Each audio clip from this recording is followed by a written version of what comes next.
नमस्ते, तपाईहरु सबैलाई स्वागत छ हाम्रो च्यानल द रेसिपी गाइडमा। आज हामी नेपाली स्टाइलमा ब्रोइलर कुखुराको मासु पकाउन गइरहेका छौं। एकदम छिटो छरितो रूपले सबैले पकाउन सक्नुहुन्छ। अब हामी सुरु गरौं। र मैले चाहिँ यहाँ 500 ग्राम चिकन ल्याएको छु। अब हामी यसमा अलिकति 500 ग्राम चिकनमा चाहिँ हामी हल्दी हाल्छौं बेसार,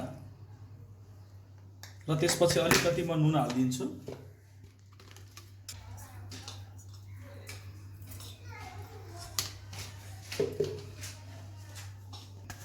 र थोरै म खोर्सानीको धुलो हाल्दिन्छु।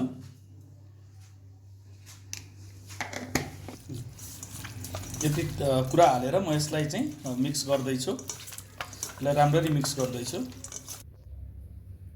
हामीले प्यान बसाइसकेका छौं। अहिले जुन मुसेको चिकनलाई हामी फ्राई गर्दैछौं।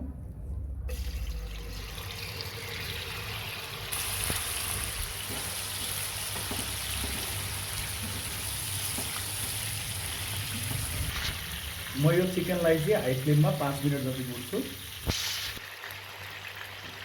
अब म यसमा अलिकति लसुन अदरकको पेस्ट हालिदिन्छु।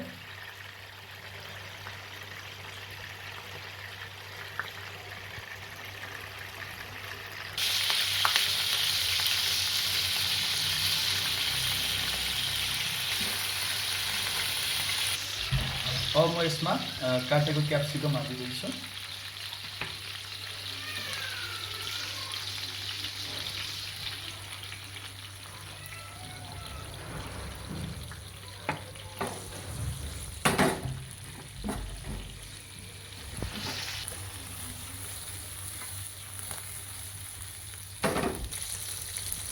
अब म यसमा प्याजहरु हाल्दैछु। मैले रफली काटेको प्याज।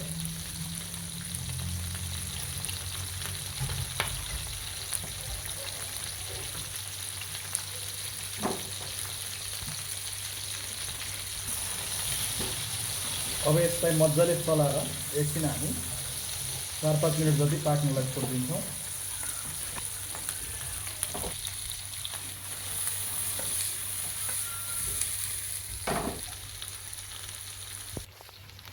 म यसमा अलिकति सेन्चुरीको चाहिँ चिकन मसला हाल्दैछु। तपाईले अरु कुनैको पनि युज गर्न सक्नुहुन्छ।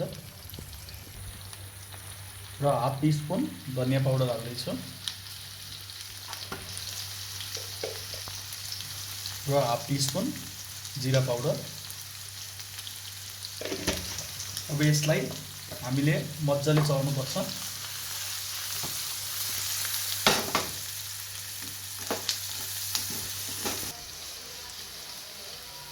अब म यसमा टमाटर काटेर हाल्दैछु। मैले चाहिँ यहाँ 3टा टमाटरलाई सानो सानो पारेर काटेर हाल्दैछु।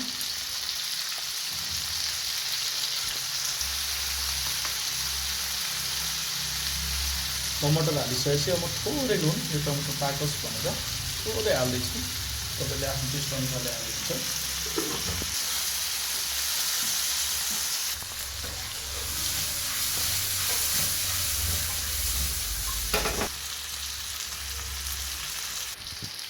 अब यसमा हामी थोरै गरम मसला हाल्दैछौँ। यसलाई हामीले मजाले चलायौं। अब हामी यसलाई 10 मिनेट जति पकाउँछौँ मिडियम साइज आगोमा। हामी यसलाई नछोपिकनै पकाउँछौँ।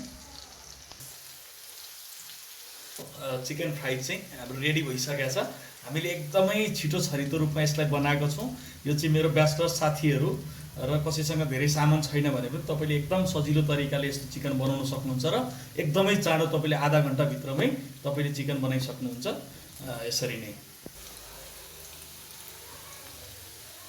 हाम्रो च्यानललाई लाइक, सब्स्क्राइब र शेयर गरिदिनु होला। आगामी दिनमा पनि हामी राम्रा रेसिपीका साथ आउने छौं।